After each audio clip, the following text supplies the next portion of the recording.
The city of Crest Haven was a place of stark contrasts. On one side of the river stood gleaming skyscrapers, luxury boutiques, and cafes where the wealthy sipped artisanal coffee.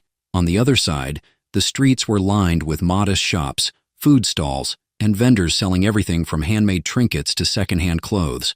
It was a city divided by wealth, but connected by the invisible threads of human stories. At the heart of Crest Haven's affluent district lived Evelyn Hartwell, a 22-year-old socialite whose life was a carefully curated masterpiece. Evelyn was the only daughter of Richard Hartwell, a real estate mogul whose name was synonymous with luxury and power.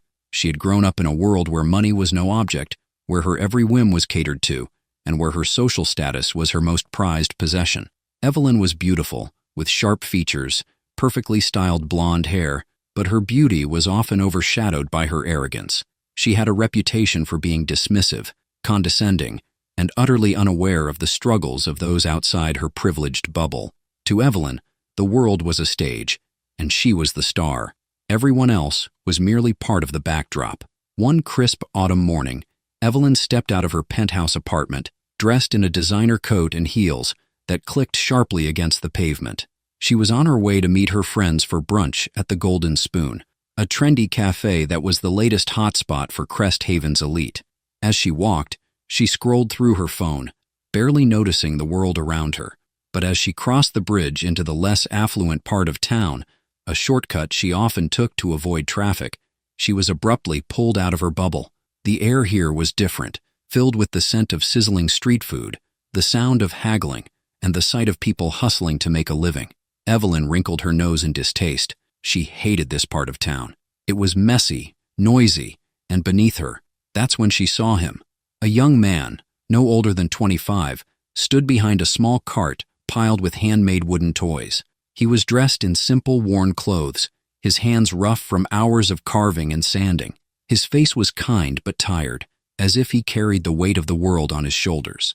He called out to passers-by, his voice warm and hopeful, but most people ignored him. Evelyn paused, her curiosity piqued, not by the man, but by the absurdity of his situation. Who would buy handmade toys in this day and age? She couldn't help but laugh, a sharp, mocking sound that cut through the air like a knife. Who even buys this junk? She muttered under her breath, loud enough for the vendor to hear. The young man's eyes flickered toward her, and for a moment, their gazes locked. There was no anger in his eyes, only a quiet sadness that made Evelyn uncomfortable. She quickly looked away, her laughter fading as she hurried off to meet her friends. But the encounter lingered in her mind, like a splinter she couldn't quite remove. The next day, Evelyn found herself crossing the bridge again.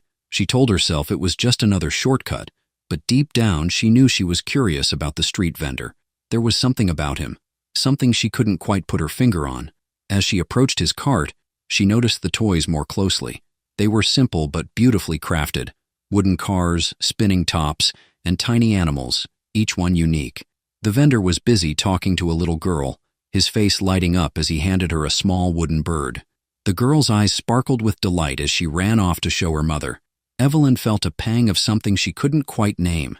It wasn't guilt, she wasn't capable of that, but it was close. She stepped closer to the cart, her heels clicking against the pavement. "How much for one of these?" she asked, her tone dripping with condescension. The vendor looked up, surprised. $5, he said, his voice calm and steady. Evelyn raised an eyebrow. $5? For a piece of wood? She laughed again, but this time it sounded hollow, even to her own ears. The vendor didn't respond. Instead, he picked up one of the toys, a small wooden horse, and held it out to her. "It's not just a piece of wood," he said softly. "It's a piece of my heart." Evelyn rolled her eyes and turned to leave, but something made her stop. She glanced back at the vendor, who was now busy arranging his toys, his movements slow and deliberate. There was a quiet dignity about him, a resilience that she couldn't understand. Over the next few days, Evelyn found herself drawn to the bridge, her curiosity growing with each visit. She watched the vendor from a distance, noting how he interacted with his customers, how he poured his soul into every toy he made. She even bought one, a small wooden car, though she told herself it was just a pity purchase. But then, one afternoon, everything changed. Evelyn was walking past the cart when she overheard a conversation between the vendor and an older woman. The woman was holding a stack of papers, her face etched with worry. "Liam, you can't keep doing this," the woman said, her voice trembling. "The hospital bills are too much. You need to think about yourself." Liam, the vendor, shook his head. "I can't give up on her, Mrs. Thompson. She's all I have." Evelyn's heart skipped a beat. She stepped closer, pretending to examine the toys as she listened. "But you're working yourself to the bone," Mrs. Thompson insisted. "You can't keep selling toys to pay for her treatment. It's not enough." Liam's shoulders slumped, but his voice remained steady. "I'll find a way. I have to." Evelyn felt a lump form in her throat. She had always assumed that people like Liam were lazy, that they chose to live this way. But now, for the first time, she saw the truth. Liam wasn't just a street vendor. He was a brother, fighting to save his sister's life. And she had mocked him. Evelyn's world began to unravel. The encounter with Liam haunted her, forcing her to confront the harsh realities she had always ignored. She tried to push the thoughts away, to retreat into the comfort of her privileged life. But it was no use. The image of Liam's tired eyes and the sound of his quiet determination stayed with her, like a shadow she couldn't shake. One evening, as she sat in her penthouse, surrounded by luxury, she found herself staring at the wooden car she had bought from Liam. It was simple, but beautifully made, with smooth edges and a delicate finish. She turned it over in her hands, her mind racing. What was she doing with her life? She had everything: money, status, beauty, but it all felt empty. She had spent her days chasing superficial pleasures, looking down on people like Liam, without ever understanding their struggles. And for what? To maintain an image that no longer felt real? The next morning, Evelyn made a decision. She would go back to the bridge, not to mock or pity Liam, but to understand. She didn't know what she would say or do, but she knew she had to try. When she arrived, Liam was there, as always, arranging his toys with care. Evelyn hesitated, her heart pounding. She had never felt so vulnerable, so unsure of herself. "Hi," she said softly. Stepping closer to the cart, Liam looked up, surprised to see her. "Hello," he replied, his tone polite but guarded. Evelyn took a deep breath. I wanted to apologize. For the other day. I was rude, and I'm sorry." Liam studied her for a moment, his expression unreadable. Then he nodded. "Thank you." There was an awkward silence, broken only by the sounds of the bustling street. Evelyn fidgeted with the strap of her designer bag, unsure of what to say next. "Can I ask you something?" she finally blurted out. Liam raised an eyebrow. "Sure. Why do you do this? Sell toys, I mean. It can't be easy." Liam's gaze softened, and for the first time, Evelyn saw a flicker of emotion in his eyes. "It's for my sister," he said quietly. "She's sick. The hospital bills. They're more than I can afford, but I can't give up on her." Evelyn felt a lump form in her throat. I didn't know." Liam shrugged. "Most people don't. They see a street vendor and assume the worst. But everyone has a story, you know?" Evelyn nodded, her eyes filling with tears. She had been so blind, so wrapped up in her own world that she had never stopped to consider the struggles of others. And now, faced with Liam's quiet strength, she felt ashamed. "Is there anything I can do to help?" she asked, her voice barely above a whisper. Liam looked at her, his expression a mix of surprise and gratitude. "You don't have to do that." "I want to," Evelyn insisted. "Please." Liam hesitated, then nodded. "Thank you." Over the next few weeks, Evelyn became a regular visitor to Liam's cart. She didn't just buy toys, she listened. She learned about his sister, Mia, who had been diagnosed with a rare illness that required expensive treatment. She learned about their parents, who had passed away years ago, leaving Liam to care for his younger sister. And she learned about the countless hours he spent carving and sanding, pouring his heart into every toy he made. Evelyn also began to see the world through Liam's eyes. She noticed the kindness of strangers who stopped to buy a toy, the resilience of the people who worked tirelessly to make ends meet, and the beauty of the small, everyday moments that she had always taken for granted.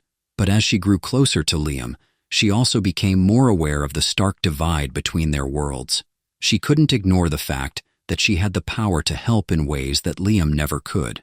And so, one day, she made a decision. "Liam," she said, her voice trembling with emotion, "I want to pay for Mia's treatment." Liam's eyes widened in shock. "Evelyn, you can't." "I can," she interrupted, "and I want to. Please let me do this." Tears filled Liam's eyes as he shook his head. "I don't know what to say." "You don't have to say anything," Evelyn replied, her own tears spilling over. "Just let me help." Mia's treatment was a success. Thanks to Evelyn's generosity, she was able to receive the care she needed, and her health began to improve. Liam was overwhelmed with gratitude, but Evelyn insisted that she was the one who had gained the most from the experience. For the first time in her life, Evelyn felt a sense of purpose. She had always thought that money and status were the keys to happiness, but now she realized that true fulfillment came from connection, compassion, and the ability to make a difference in someone else's life. She continued to visit Liam and Mia, not out of obligation, but because she genuinely cared. She even started helping Liam with his toy business, using her connections to get his creations into local stores and markets. Together, they turned his small cart into a thriving enterprise, one that not only supported Mia's ongoing care, but also brought joy to countless children. Evelyn also began to change in other ways. She became more mindful of her actions, more aware of the impact she had on others. She started volunteering at a local shelter, using her resources to help those in need. And she made a conscious effort to treat everyone with kindness and respect, regardless of their background or status. One evening, as she sat with Liam and Mia in their small apartment, Evelyn felt a sense of peace she had never known before. She looked at Liam, who was carving a new toy, and Mia, who was laughing as she painted a wooden bird, and realized that she had found something far more valuable than wealth or status: a family. "Thank you," Liam said softly, catching her gaze. Evelyn smiled. "No, thank you. You've changed my life." As she left the apartment that night, Evelyn felt a deep sense of gratitude. She had started her journey as a privileged girl who looked down on others, but she had emerged as a woman who understood the true meaning of compassion and humility. And as she walked through the streets of Crest Haven, she knew that her story was just beginning. If this story inspired you or gave you inspiration, don't keep it to yourself. Share it with your friends and family. And hey, if you want more inspirational and emotional stories, like this one, don't forget to hit that subscribe button and turn on the notification bell so you never miss an update.